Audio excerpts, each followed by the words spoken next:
রাজনৈতিক সমঝোতায় আমরা অ্যালায়েন্স করে নির্বাচন করছি।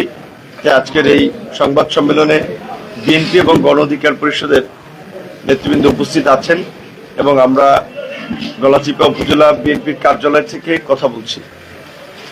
প্রিয় সাংবাদিকবৃন্দ, আপনারা জানেন যে এই আসনে বিএনপি অফিসিয়ালি কোনো প্রার্থী দেয়নি, আমাকে ট্রাক মার্কায় সমর্থন দিয়েছে।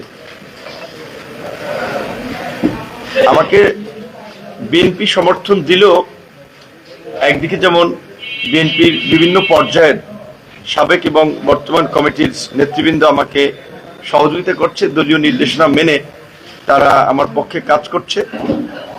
আবার গলাচিপা উপজেলা বিএনপির বড় একটা অংশই এখনো তারা জোটের প্রার্থী হিসেবে আমাকে সহযোগিতা করছে না, বরঞ্চ প্রতিনিয়ত প্রতি পদে পদে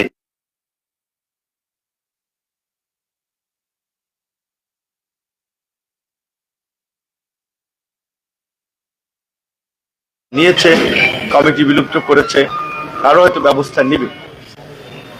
আপনারা লক্ষ্য করেছেন যে মনোনয়ন দাখিলের পর থেকেই এই গলাচিপা 10 মিনায় যিনি বিএনপির নির্বাহী কমিটির সাবেক সদস্য ছিলেন তিনি এবং তার নেতা কর্মীরা, বিশেষ করে তার সাথে যারা কাজ করে, প্রতিনিয়তই আক্রমণাত্মক বক্তব্যের মাধ্যমে এলাকায় একটা উত্তপ্ত পরিস্থিতি সৃষ্টি করার চেষ্টা করে যাচ্ছে।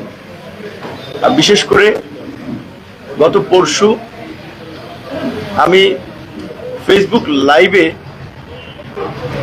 রাত 10:30টায় একটি ঘটনা আপনাদেরকে বলেছিলাম যে আমরা চিকটিকান্দি থেকে আসার পথে ঢাকুয়া সুলিশ বাজারের আগে রাস্তার পাশে কলা গাছ এবং স্বাভাবিকভাবেই গ্রামীণ পরিবেশ, এখানে গাছগাছালি জঙ্গল থাকে, সেখান থেকে একদল লোক আমাদের পথ রোধ করে তারা ঘোড়া মার্কার স্লোগান দেয়।